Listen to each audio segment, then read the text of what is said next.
Minutes before we were due to open fire, every human ship began broadcasting the same sound, a lullaby. The translators stamped it benign cultural artifact. The tactical AI shoved it into the lowest priority queue. I, Urkale, Ethics Commissioner of the Hegemony Expeditionary, permitted myself a curl of contempt. A cradle song at the line of battle quaint. Then the forward screen sighed. Not an alarm. A sigh, the exhalation of 1,000 crew as the lullaby slipped through our soundproofing like water finding hairline fractures in glass. Not hypnotic, not a hack. The tempo matched resting respiration for bipedal mammals, then stepped down by a half beat, then a quarter.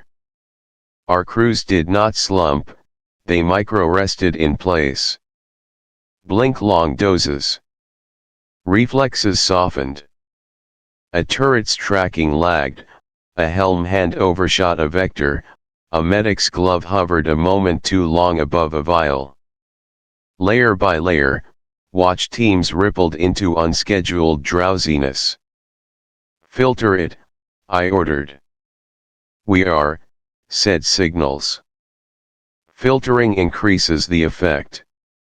Sir, the silence between notes is where the entrainment hides. A corvette slid along our perimeter like a child ghosting a fence, slate gray and brazen. It dumped rescue canisters for its own wounded, then pulsed a tight beam across our flagship viewport. 6 human glyphs strobed into our tongue. Sleep to live. Wake to choose. And then the corvette was gone, leaving a hum in our bones and a fear I had no law for. I requested everything, ethnographies, captured field recordings, neurological scans ripped legally from prisoners of war.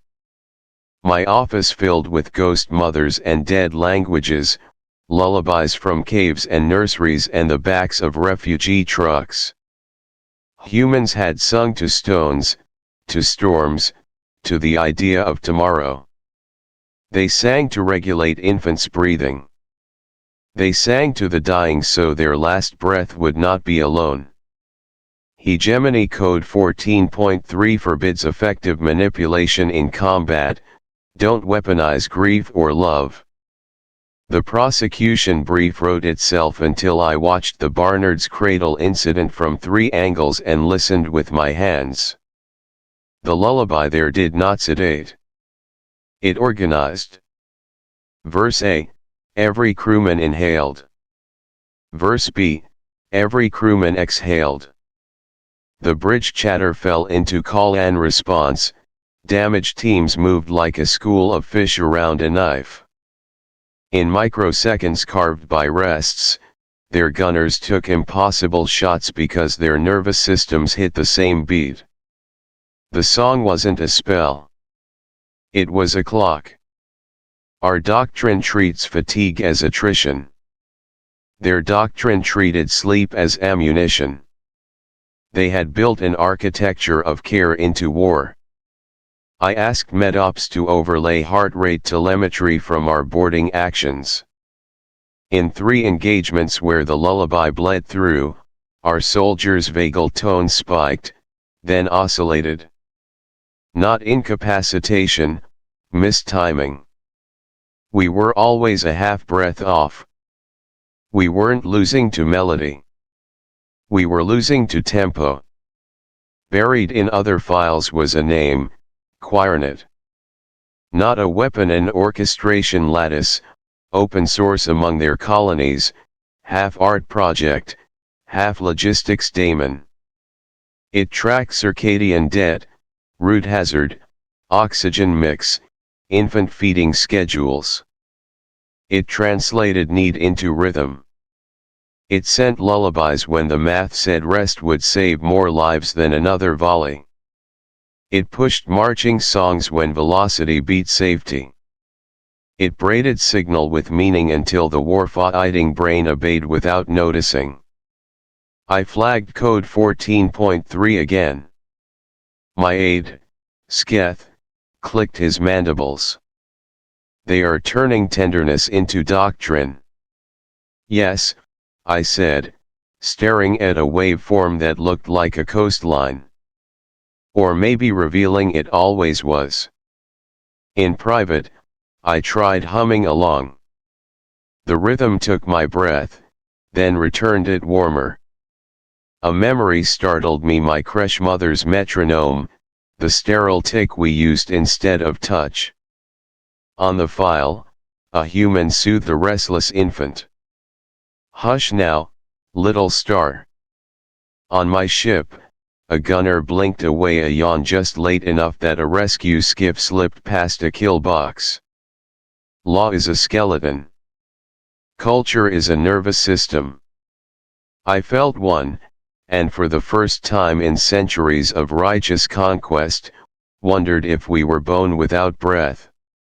The convoy broadcast was labeled Civilian Reassurance. Grainy video of hands loading blankets. A nurse lifting a toddler. Someone whistling, off-key on purpose, to sound ordinary. We marked it, logged it, and moved to intercept. The math was clean. Our fast pickets would split their escort, press the freighters into a cul-de-sac of rock and radiation, then call in the knives. The lullaby threaded through the reassurance feed as if by accident. Its rests created bright windows in our predictive engine. Now, growled the tactical AI, and our ships lunged into the gaps the song left open. The rocks moved. Not by engines. By induction. Months earlier, they'd buried coils in ice and nickel and trash. Every time their convoy sang, the power budget nudged the field a whisper. Over a week, the asteroid's drift changed a finger's width. Over a month, meters. Today, our pounce became a stumble as the bright windows collapsed into stone. A calm human voice counted softly 1, 2, 3 as our formation pinged off geometry we thought we understood. We still had mass. We still had guns. We forced them to jettison 2 freighters. We forced them to leave wreckage and a trail of heat signatures like tears. And we seized a prize we did not deserve. Dr. Lin Wen, architect of Quirenet, dragged from the lock of a patrol cutter with her mouth still shaping a note. She stood in my interview cell, small and unarmored and taller than I had any right to feel. You weaponized a lullaby, I said, setting the statute between us like a shield. We fed our people, she said, as if correcting a math error. We synchronized biorhythms so surgeons didn't shake. We gave watch officers 30-second dreams and pulled them back before they fell. You call that a weapon because you fear anything you can't aim. You made us drowsy. You were listening, Lynn said. You tuned to us. You filtered down to breath. That's not a hack. That's you. We can't be held liable for your mirror. I paced, angry because the thought was elegant. You also used rests to lure us. Her eyes flicked to the ceiling. We left space for choice. You chose to jump. I wanted to say, choice requires symmetry of information. I wanted to say, we left our creches to a tick because affection is too costly. Instead I said, Code 14.3 does not contemplate this.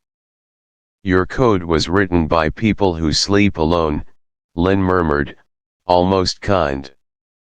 We made our fleets breathe together.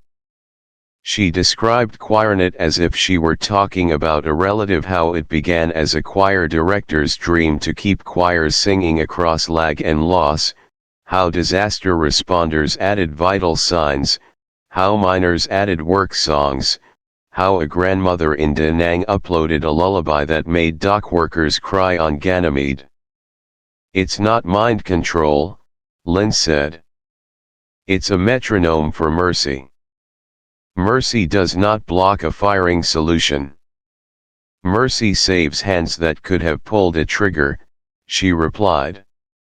If that threatens you, perhaps it is not the song that indicts you. When the guards moved to take her away, she nodded to the rhythm of their steps and smiled as if she recognized the beat.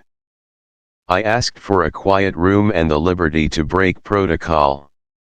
Lynn sat opposite.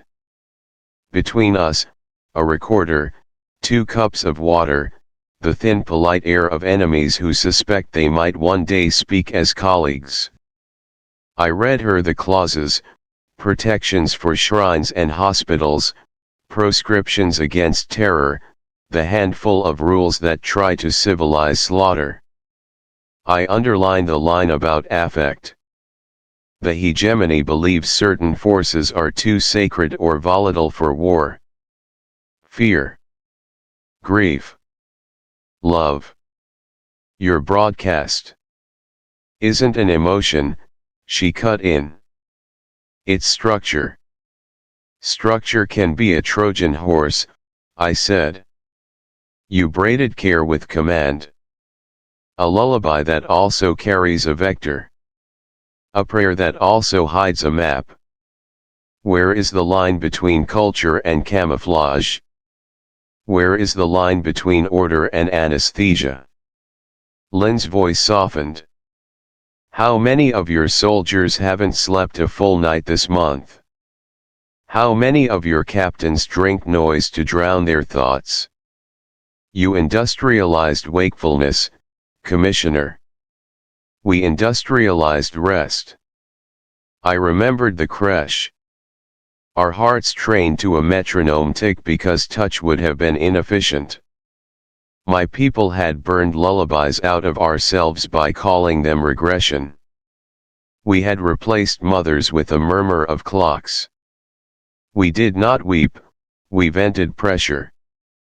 We did not hold the dying, we monitored their metrics. You built an AI to sing, I said. To listen, Lynn corrected.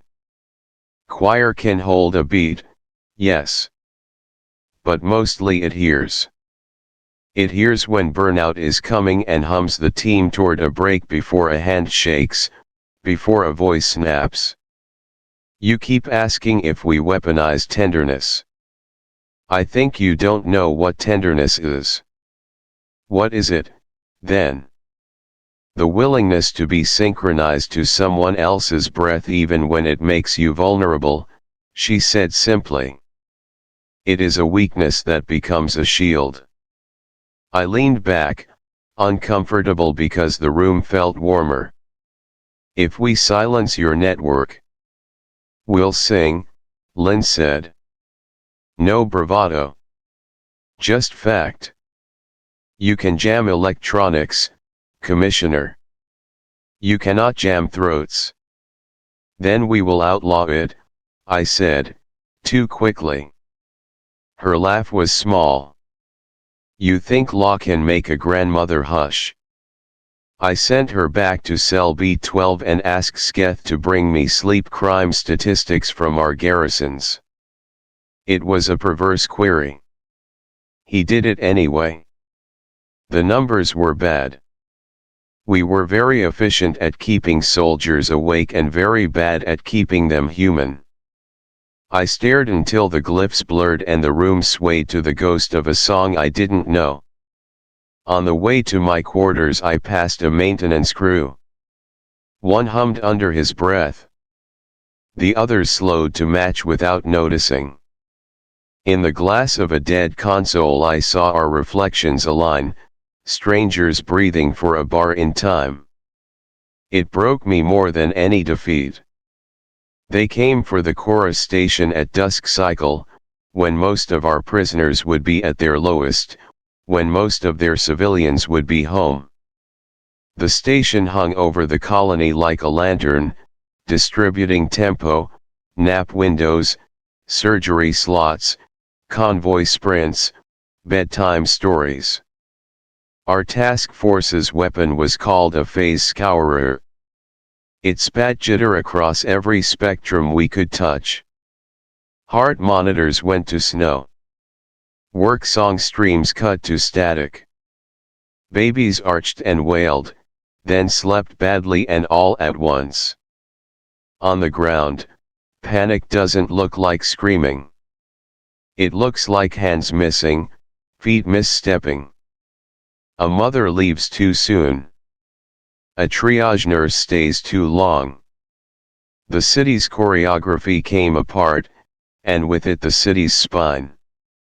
Up in cell B12, Lynn pressed her palms flat against the plex and closed her eyes.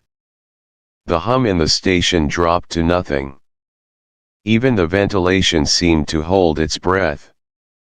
In a sub-basement 3 districts away, Maya Ortiz 16, badge, volunteer signal tech stared at a rack of dying routers.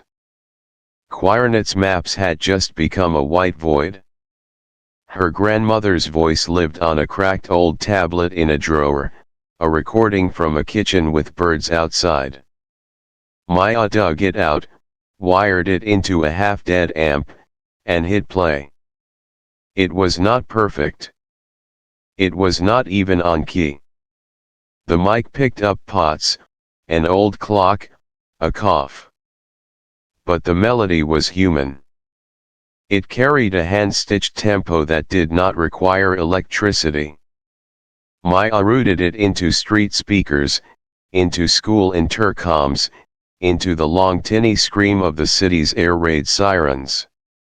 The lullaby rode the siren like a swallow drafting a hawk. People paused. Not because they were told. Because something inside their bones recognized the pattern. 2 medics unconsciously matched their compressions to the phrase length. A crane operator swung on the downbeat instead of the up, and the crate cleared a power line by the width of a ring. A child on a stairwell began to hum, and an old man wept and kept walking and did not drop the bag of plasma he was carrying. At the prison, the guard's boots took on a cadence. Lynn opened her eyes and, softly, sang harmony.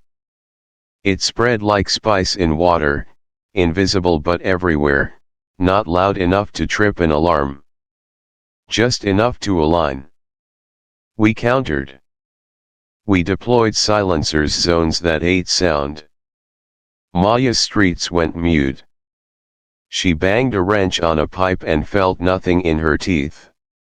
She chewed her lip until she tasted metal, then grabbed a kit from a volunteer cache, hand drums, analog metronomes, whistles with cork balls. She and 3 strangers set a beat you could feel through solace. People stamped. People clapped. Breath synced like lanterns aligning in wind. Our window to cut evacuation corridors closed. Not by force. By rhythm. On the flagship, a courier sprinted to my desk. Commissioner. Orders from High Council. Authorize the silence well. Not a metaphor. A machine the size of a city that drinks sound and radio and thought until only vacuum remains. We had never used it near a living world. We had never needed to. The memo was 3 lines long and bored with its own brutality. Deploy and detonate, Sketh read, voice neutral. It would stop the lullabies. It would stop birdsong and heart tones and ventilators. It would stop Maya's wrench and the old clock on that kitchen counter. It would stop the idea that a city could breathe together to save itself. I logged into the command lattice. The authorization field waited like a mouth, open for a word that would make me powerful forever and unfit to speak again. On the prison deck, Lynn's voice was a thread knotting itself to silence. In the sub-basement, Maya counted in with her knuckles. Above them all, the chorus station flickered, then steadied, then flickered brave, doomed. "Commissioner," Sketh said, the tick of the creche metronome in his pulse.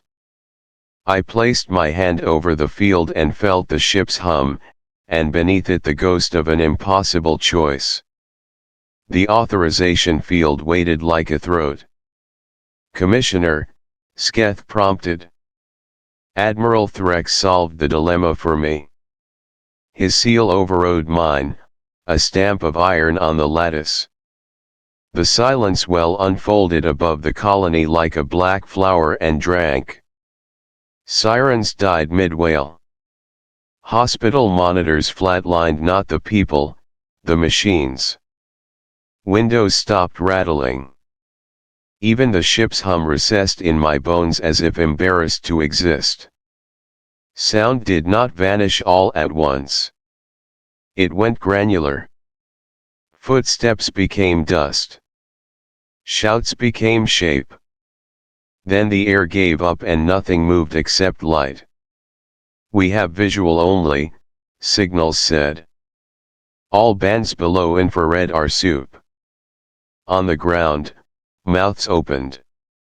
Orders sculpted air like silent theater. Nurses slammed palms on ventilator bellows and found no hiss, then cinched straps and pumped by hand anyway. A medic's hand slapped chest-to-chest compressions without counts.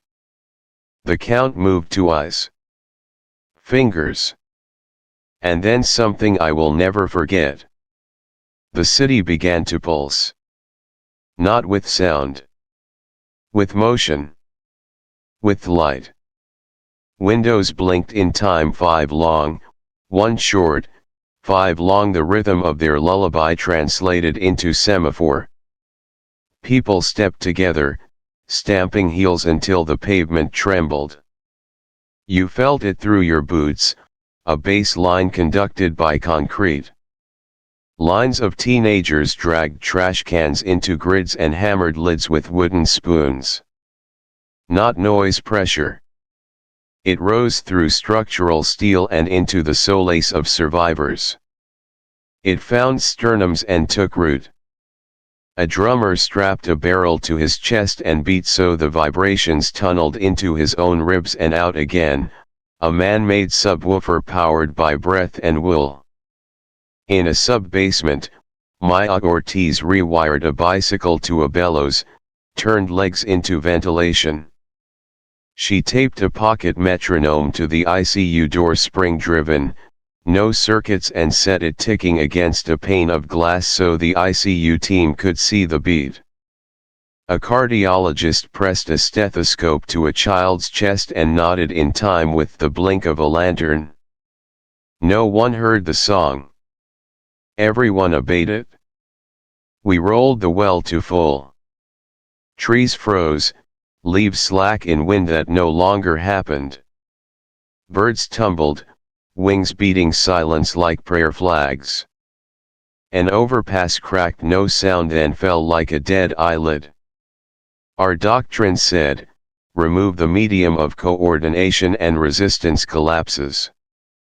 The city's answer was to change mediums. Music without air.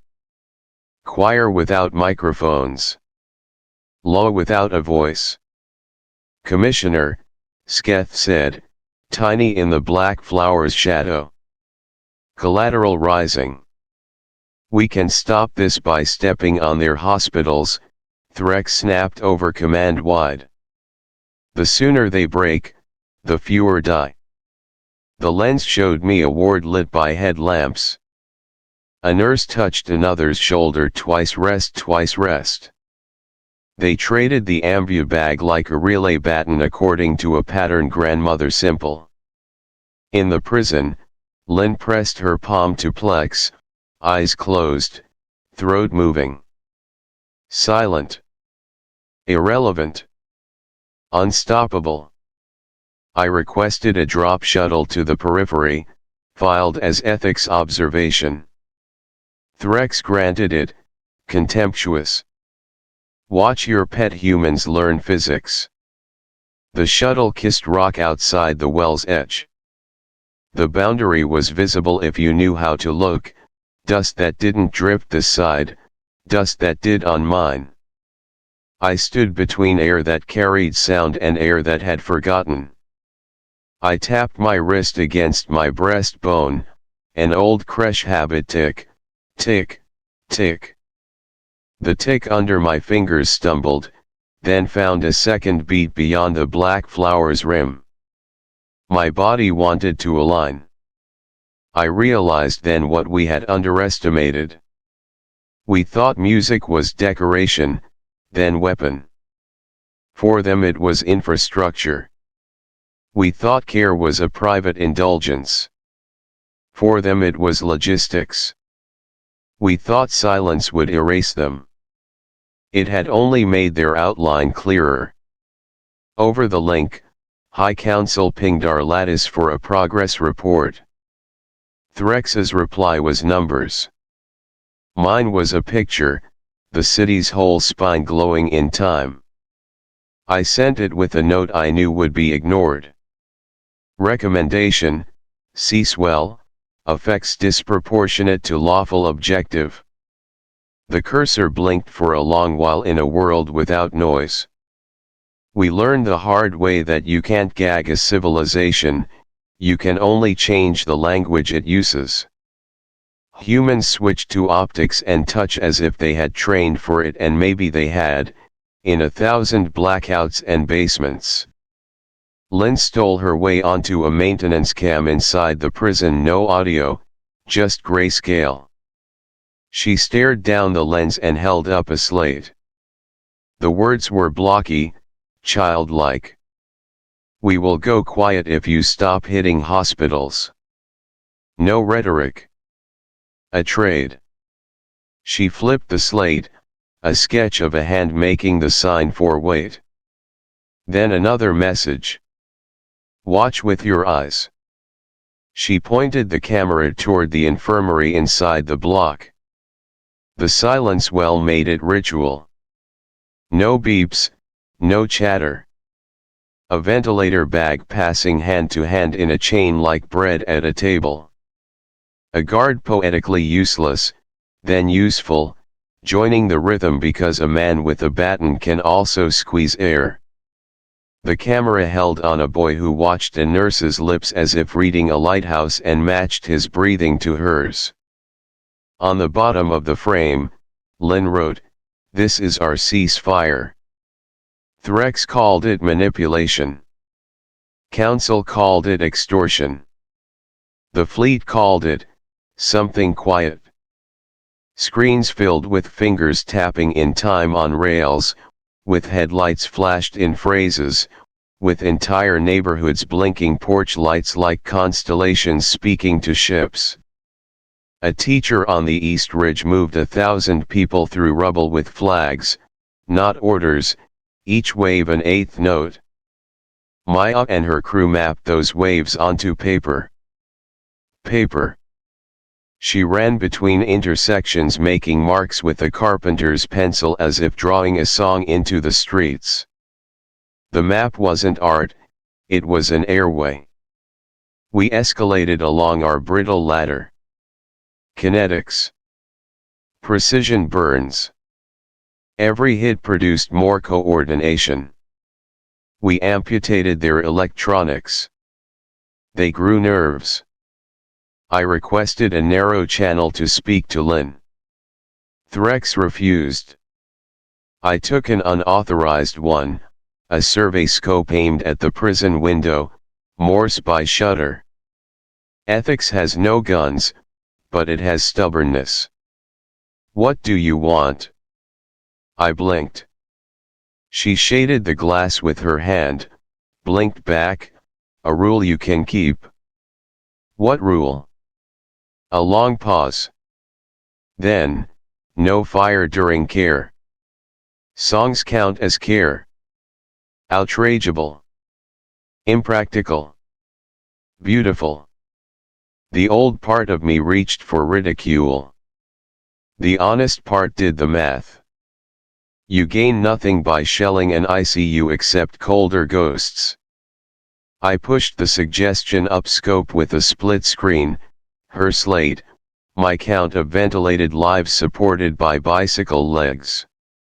Council's reply took 5 minutes to traverse the bureaucratic desert. One line, emotional warfare prohibition remains. Proceed. Threx's voice came fleet-wide, dry, and victorious. Ethics consulted. Ethics noted. Ethics overruled.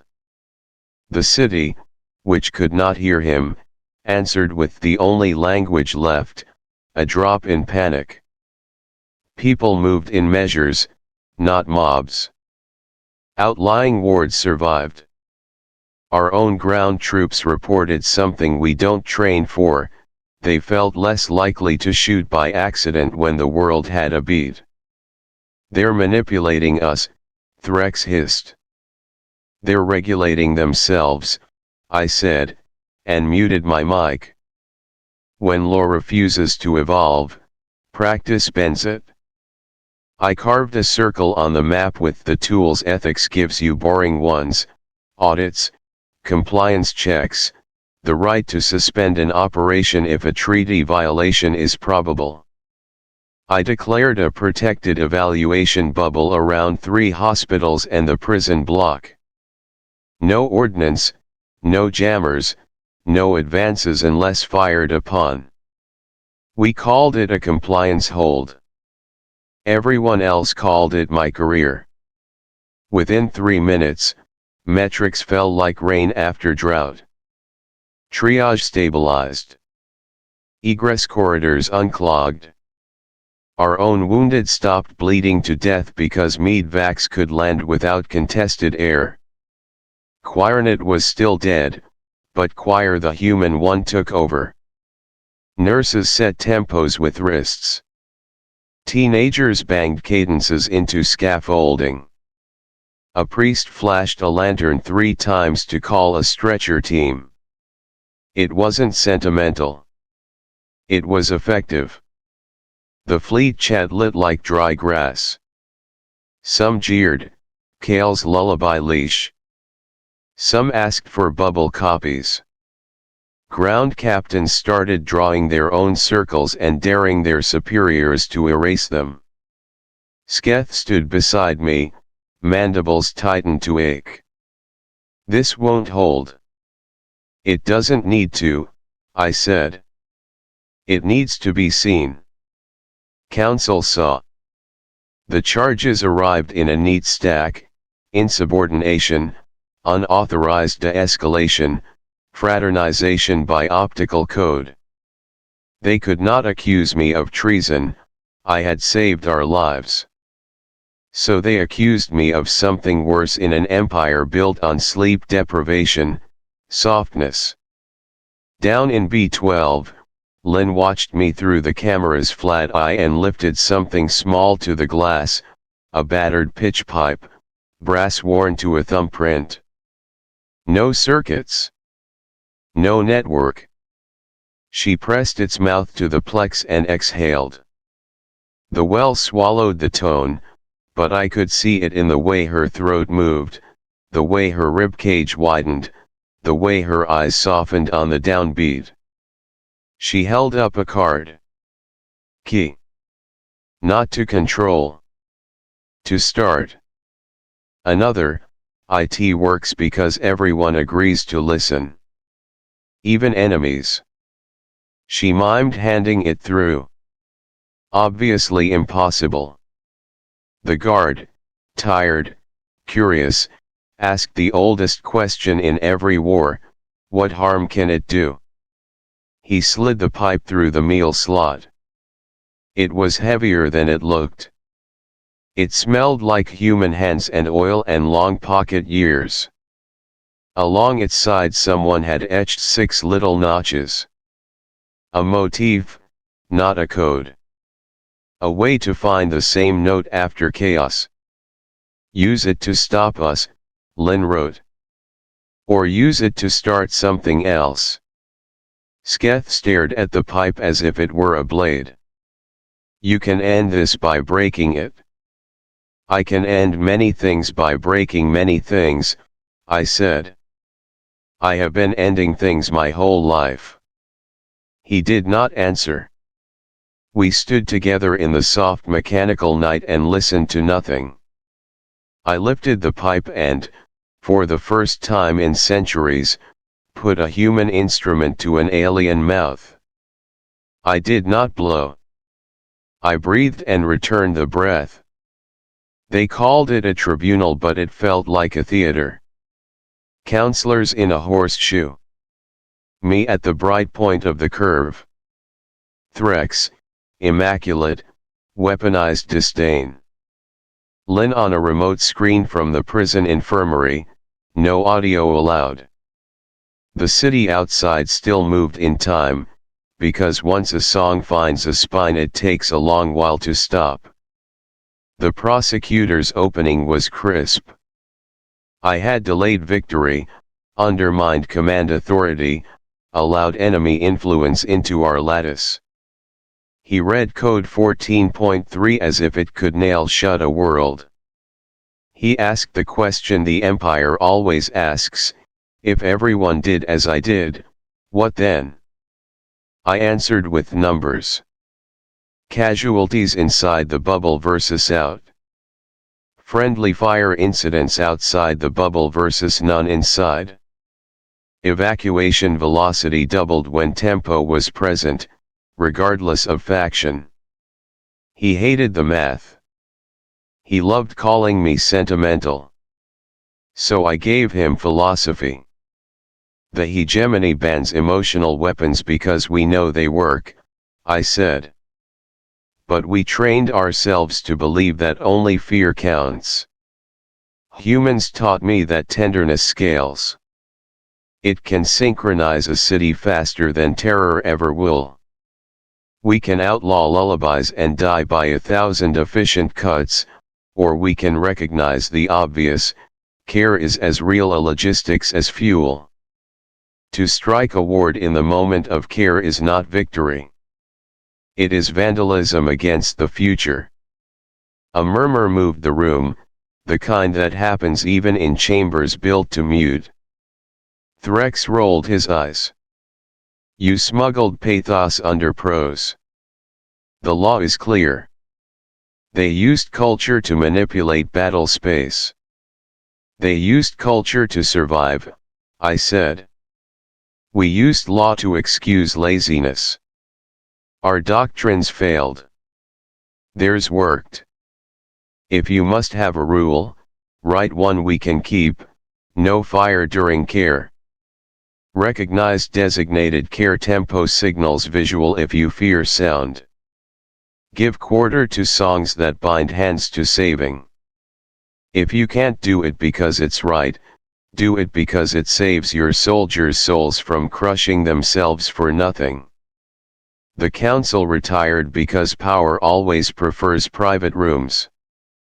Hours later, days in the city's time, they returned with the compromise empires choose when cornered by their own reflection. We will not legitimize enemy manipulation, the chair said, every syllable polished. But we will adopt the care window protocol. Any facility signaling care tempo by approved visual codes will be treated as shielded unless it initiates hostile action. Violators will face court-martial. Emotional broadcasts remain prohibited in combat zones. It was what Lin had asked for, deniably. A rule we could keep. The well folded. Sound came back like a tide, not a crash. It carried weeping, laughter, the plain talk of people getting on with it. Our troops slept for 12 hours and woke human. The city buried its dead to the beat of hands on tables, and the wheeze of bicycle bellows turned into bells for the living. They kept me on long enough to pin a quiet medal on and then suggested retirement, that old respectable exile. I took it. I left with no rank and a pitch pipe in my pocket. Months later, in a hall on a neutral moon, I stood in the back while a human choir warmed up. No microphones. No AI. Just throats, lungs, and the agreement to listen. Maya older by a season, grease on her hands, a ribbon she refused to wear tucked invisible in her pocket tapped a wrench against her boot. Dr. Lin nodded to the beat. I closed my eyes and, against the reflex of a lifetime, synchronized my breath to theirs. The first note lifted. It did not conquer. It invited. It did not demand. It offered. An empire had learned a tiny humility, made law for a soft thing, and the universe did not end. It widened. I thought of Council's bright room and our careless power. I thought of the black flower and the way silence can be violence.